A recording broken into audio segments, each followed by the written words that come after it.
Dnešným hosťom New Model Rádia je producent Duhan. Pozdravujem.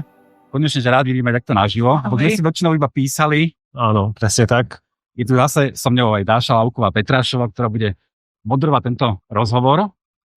Duhan, na teba prezradím, že ty si taký nedocenený producent, pretože máš za sebou už množstvo spoluprác, množstvo výborných nahrávok, ale tá publicita okolo teba je pomerne malá. Čím si to vysvetľuješ? Ja si to asi vysvetľujem tým, že ja sám vlastne nejak špeciálne do toho proma nejak neinvestujem. Samozrejme základné veci ako PR, ako články, rádio a tak ďalej, tak to áno, ale nejak extra neriešim posledné roky, čo sa týka, hlavne sa sústredím na kvalitu tej tvorby. Máš za sebou aj množstvo spoluprác, dokonca aj zahraničný. Áno. Môžeš nám slušne povedať, že s kým si už počas svojej kariéry spolupracoval? No, takto z hlavy teda pôjdem. Tak napríklad je to klavírista James Hinkson z Los Angeles, alebo Max the Sax, saxofonista, ktorý hrával vlastne s Parou Stellar, čiže z Rakúska, a v podstate mnoho rôznych ďalších, skôr takých akože inštrumentálnych, buď nejaká akože trúbka z Nemecka a tak ďalej. Ako si sa k nim dostal? Ako si ich našiel? Cez sociálne siete väčšinou. A samozrejme oslovil som ich ja, nebolo vždycky jednoduché dostať niekoho na spoluprácu, ale podarilo u tých teda, kde to vyšlo, tak sa mi vlastne podarilo ich osloviť s hudbou, ktorá ich zaujala samozrejme, takže potom do toho išli. Taký Max the Sax, to je dosť zaujímavá osobnosť, je to človek, ktorý hrával s Parou Stellarom. Áno. Táto spolupráca konkrétne ako vznikla? No, ja si na to veľmi dobre pamätám, to bol vlastne rok 2020 a niekedy, vtedy vlastne bola korona, čo mi kvázi čo bola vlastne výhoda, lebo on nemal toľko hraní, tým pádom sa mohol venovať viacej štúdiovým nahrávkam. No a dosť dlho sa tá spolupráca ťahla, ja som ho oslovil na začiatku roka, vyšlo to v novembri, tak ako vlastne teraz, ten single, ale veľmi dlho sme to robili, pretože on mal vždycky nejaké pripomienky k tomu, aj teda reálne. Takže bolo to pre mňa akože dosť náročné, aby som mu vyhovel po všetkých stránkach. Ale vyšlo to nakoniec, on bol veľmi spokojný, takže a dokonca s ním mám 2 skladby. Potom o 2 roky na to, alebo o rok na to sme spravili ešte jeden song. Áno, tak ten som ani nepočul. Aha, ten sa promoval skôr v zahraničí. Ja na teba ešte prezradím, že ty máš na konci vlastne už 2 veľké albumy a tá počiatočná tvorba bola trošku iná. Áno. To je tá súčasná. Áno. Taká viac exotickejšia, by som povedal. OK, môže byť. Bolo tak. Takto. Ja mám v podstate 2 albumy, ale momentálne, čo dneska vyšlo EPčko, tak to už je 4. EPčko, čiže je to v podstate 6. projekt. No a predtým som robil skôr taký, že trip-hop, prvky soulu, funku a tak ďalej, a potom som sa postupne dostával k tej elektronike, ku ktorej no a momentálne sa trošku aj vraciam, ako keby snažím sa to prepájať. To my sa ešte dostaneme. Áno, ja som sa istým spôsobom tým, že som mal veľa spoluprác, rôznorodej hudby, tak som sa toho presítil a potreboval som sa naozaj posunúť ďalej. Navyše začal som aj počúvať viac takúto hudbu, tak akože tu viac elektronickú, tak som sa trošku presmeroval týmto smerom. Ako sa cítiš v polohe toho elektronického producenta, ktorý robí tak menej spoluprác? Možno, že si to tak robíš od základov sám. Spomínal si aj, že vlastne si robíš teraz nejaké vzorky, čo si nahráš sám na synťakoch a pracuješ menej so samplami už danými. Je to taká poloha, ktorá ti sedí? Vyhovuje mi to viacej, pretože nie som tak závislý od veľa interpretov. Povedzme, že v tej staršej tvorbe niektorej skladbe niekedy bolo aj povedzme, že štyria instrumentalisti a samozrejme vnímam ako podstatné, aby ten daný song bol pestrý aj po tejto stránke, ale vyhovuje mi to viacej byť, viacej nezávislý a tak ďalej. Na novom EPčku máš vlastne dve speváčky, ale poňal si to tentokrát trošku inak, že melodickú aj textovú časť si im vymyslel ty. Mňa by zaujímalo, že ako reagovali na to, že nebudú až také invenčné a že vlastne naspievajú to, čo im ponúkáš a čo to dáva tebe. A môžeš aj povedať, ktoré speváčky to sú. Jasné, no tak v prvom rade sa jedná o neoficiálne spolupráce a tým, že v podstate ten nápad vznikol, respektíve bolo to vzájomné, aj z ich strany, aj z mojej, že vlastne tým, že oni nepísali text, ani nepísali tú melódiu, tak vlastne dohodli sme sa len na rozdelení práv pre danú skladbu. Ide o Ovarius, Ovari a presne Blanche. Presne tak. Si vybral práve... No tak v prvom rade je to celé vždycky iba o tom, že daný song, keď počúvam daný song, tak vlastne prehodnocujem, že aký typ speváčky sa tam hodí, aká farba hlasu a na základe toho vyberám. V podstate myslím, že nikdy to nerobím tak, že niekto, povedzme, je nejaké meno alebo tak a nezávisí to na mne až tak, že... Ty asi máš nejakú skladbu, predpokladám, a hodí sa tu tam nejaká atmosféra, ktorú už asi vieš predpokladať, že prinesie buď spevačka, alebo možno aj gitaristu máš v jednom tracku. Presne tak. Takto to funguje?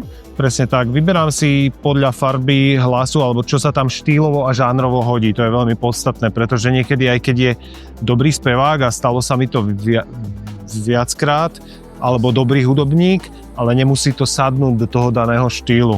Čiže je pre mňa veľmi podstatné ako spájať prvky, alebo spájať interpretov, ktorí sa k sebe hodia. Áno, vyberáš si niekedy aj dosť často, aj v minulosti, interpretov, ktorí robia iný štýl, ako je napríklad Rišo z Nylon Union, jasné. Andrea Bučko, alebo aj Blanche, že museli vykročiť z komfortnej zóny. Súhlasili hneď? Boli takí otvorení tomu? Týchto konkrétne, ktorých si spomenula, tak áno, boli otvorení a vlastne bolo to celé o tom, že ich tá daná spolupráca zaujala. No a čo sa týka toho, tak ja sa snažím spájať kontrasty, alebo konkrétne u týchto spoluprác sa vždycky snažím spájať kontrasty, čiže povedzme, že to už bolo teda dosť dávno, ale Andrea Bučko, čiže akustická hudba v kontraste s nejakou vrčou elektronickou môže vlastne vypáliť takto.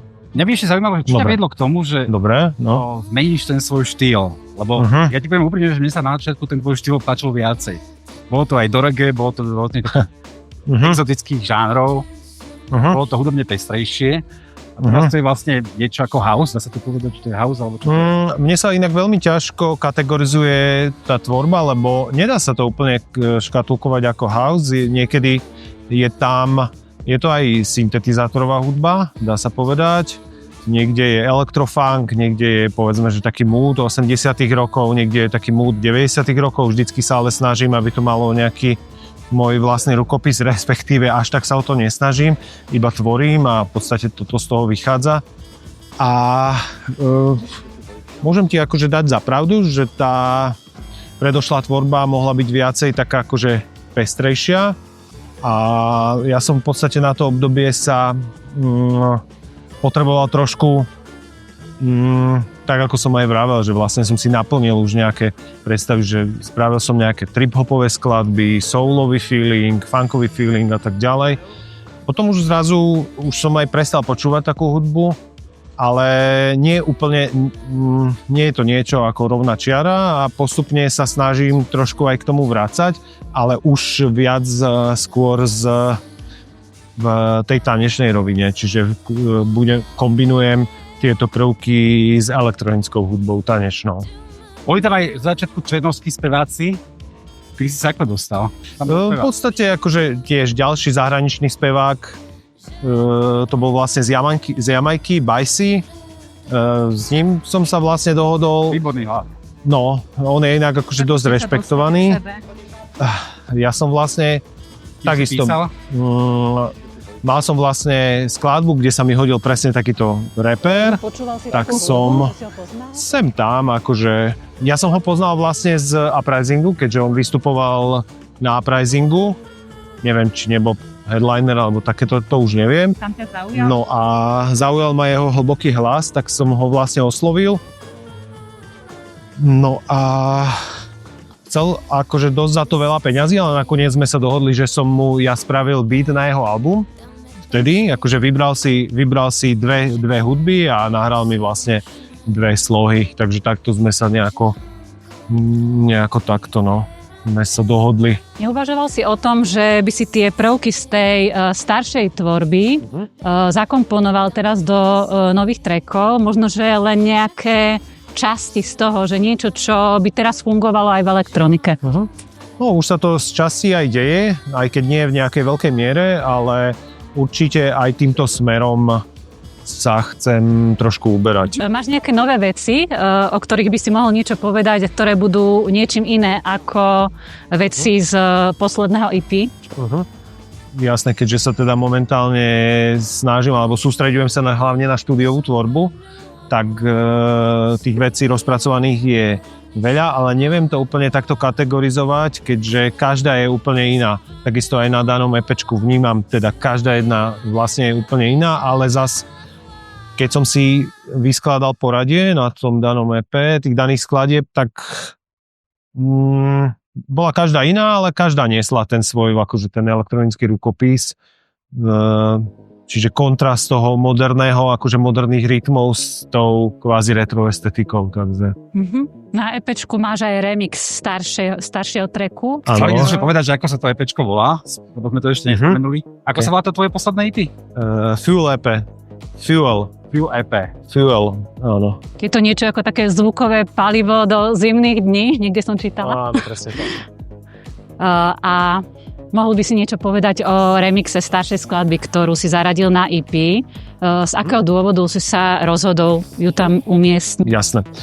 Jedná sa v podstate o úplne prvý remix, keď som ja akože remixoval svoju vlastnú skladbu a ja som spravil viacero pokusov a tento som mal najviac rozpracovaný, tak som ho zapojil vlastne do toho EP.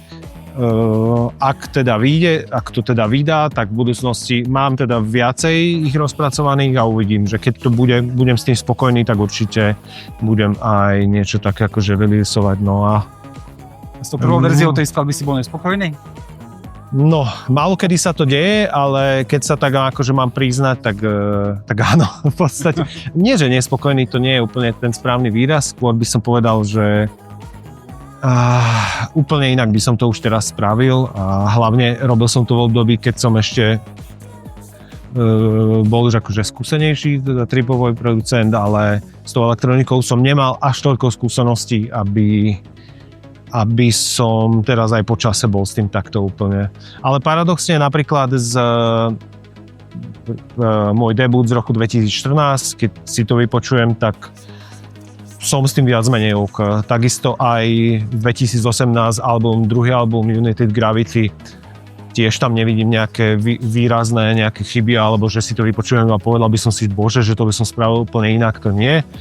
Skôr ten prechod na tú elektroniku bol taký v tom roku 2022, ten Wave Rider, tak bolo tam pár vecí takých, ktoré už by som teraz spravil ináč, no a vlastne teraz je rok 2025 a spravil som remix na skladbu Fuel EP a momentálne príde mi to, že je to fajn, je to solidné. Koľko hodín dnes stráviš pri hudbe alebo pri počítači? Predpokladám, že všetko pri nejakej tvojej domácej mašinke to vzniká. Áno, najčastejšie. Je to dosť veľa, nedá sa to úplne tak špecifikovať, ale čo ja viem, asi aj 5 hodín, možno denne. Ako nie je to každý deň. To je taký limit, že to aj ja približne toľko sa dizajne pri počítači. Fakt, no. Kedy si nájdeš ten čas večer skôr, alebo aj počas dňa? Ako kedy, keď som robil debut, že v roku 2014, čo je vlastne 11 rokov dozadu, tak som skôr trávil večeri, že som začínal o 6 a končil som povedzme, že o 12 na polnoc, ale teraz už s odstupom času sa mi moc večer ani nechce, popravde, že skôr už cez deň Počas dňa to väčšinou. Ako... A stáva sa ti aj, že takto napríklad počas prechádzky alebo niekde, kedy to nečakáš, ťa niečo nápadne hudobné a potrebuješ si to nahrať, zapísať? Veľmi zriedka. Lebo toto často hovoria hudobníci, že takto ich to napadá nejak inokedy, ako keď chcú. Ja skôr niekedy fungujem na princípe pokusu omyl, čiže kombinátorika, skúšam, čo funguje a až keď to vyskúšam, zistím, že či to funguje alebo nie. Takže... A čo ťa ženie do toho, aby si stále tú hudbu robil? Lebo kedy vznikla tá tvoja láska k hudbe, že si povedal, že budeš robiť producent a obetuješ tomu toľko času? Jednoducho, v podstate baví ma to, dá sa povedať, že robím to hlavne, aj keď môže to vyznieť sebecky, ale vôbec to tak nie je, robím to hlavne pre seba, je podstatné pre mňa, aby ja som bol teda s tým spokojný, lebo inak veľmi v tom nejaký extra význam potom nevidím, že by som plnil len nejaké predstavy niekoho druhého. Mal si aj obdobia krízy hudobnej, že to nešlo? Kríza vyslovene to nebola, boli tam len nejaké malé prestávky, malé prestoje, kde som si dal pauzu, ale bolo to akože veľmi krátke. A v koľkých rokoch sa u teba objavila tá láska k hudbe? Kedy si to začala hľadať to núkanie, že budeš robiť hudbu? Jasné. Až trošku neskôr bolo to... Kde to bolo? V podstate v tých 15 rokoch už som sa tak akože začal trošku zaujímať, ale ja som sa k hudbe ako takej dostal cez rapovú hudbu a produkovať som začal až na výške rok 2006, čiže celkom dávno. A spolupráca s Hankou Gregušovou ako vznikla? Veľmi podobne ako ostatné spolupráce, zhodou okolností nejak som spravil hudbu, ktorá si vyžadovala v podstate taký akože hlboký spev a hľadal som speváčku dosť dlho. Predtým som ešte oslovil nejaké iné speváčky, ktoré najprv sa im to páčilo, ale potom to vzdali, boli konkrétne dve. A nakoniec som oslovil Hanku a s Hankou vlastne to vyšlo. A inak to už bolo aj celkom dávno, musím povedať, že... Tá pesnička sa mi stala akože veľmi páči. OK. Má tam úžasný hlas. A tiež to vzniklo na diaľku, že ty si jej zrejme poslal podklady, ona to naspievala v New Yorku a... Nie, to bolo... v podstate vzniklo to tak, že ja som jej poslal podklad, ona to v New Yorku napísala text a nahrala to tu na Slovensku, ja som bol vlastne pri tom, nahrávali sme to spolu. Ale nie u mňa, v nejakom profesionálnom štúdiu, niekde na Slavine, nespomeniem si, už priznám sa ani na názov. A v podstate takto to vzniklo. Čiže bol som pri nahrávaní. Vráťme sa k tomu ešte poslednému EP, ktoré vyšlo iba v novembri, teda pomerne nedávno. Čo očakávaš od neho? Čo by ťa potešilo? Keby malo nejaký väčší dosah, alebo nejaký komerčný úspech, alebo urobil si iba pre vlastné potešenie? Jasné. Popravde nejak extra neočakávam od toho dokopy nič, čo môže byť paradox, vzhľadom na to, že som tomu venoval dosť času. Ale myslím si, že to bude pokračovať nejakej štandardnej línii, čiže rádio, tlačové správy a streamy.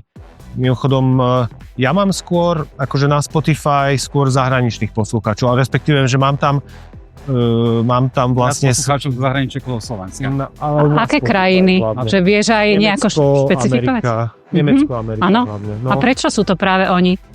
Je to na svetovej úrovni, ja som to už povedal. A že prečo práve Lebo viem, že keď som sa rozprávala s Mirom Gajdošom, tak mi hovoril tak dávnejšie, že tvoje platne dosť kupujú Francúzi. Že to ten vibe je taký im blízky.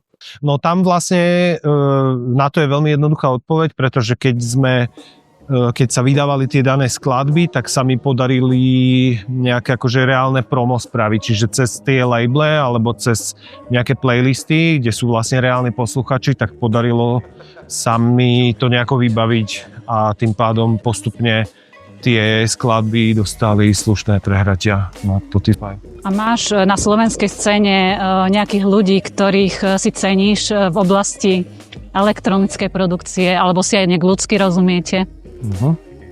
No, v podstate je ich celkom dosť, akože, ale nemenoval by som asi nikoho konkrétneho, ale tí, čo robia, málo kedy. Pokúšal si sa svoje pesničky poslať do nejakých komerčných rádií? Moc nie. Lebo ja si myslím, že by to kľudne mohlo odznieť, dajme tomu aj na Fan rádiu alebo v nejakých komerčných rádiách, že je to tým, že je to na svetovej úrovni a je to v podstate pop, nie je to nejaká akože alternatíva. Široko. Hlavne to posledné EP, Ja si myslím, že si No. tak na hranici. tak by mohli mať o to Aj záujem. ty by si No mohol tak povedať to je na dobrý tip, spoluprácu. no, tak môžem porozmýšľať nad tým. Takže toľko Duhan, my ti želáme veľa úspechov a pôjdeme sa určite pozrieť na koncert, keď bude. Super, Ďakujeme za držíme palce. rozhovor. ďakujem pekne. Všetko dobré. Ďakujem. Čaute. Čaute.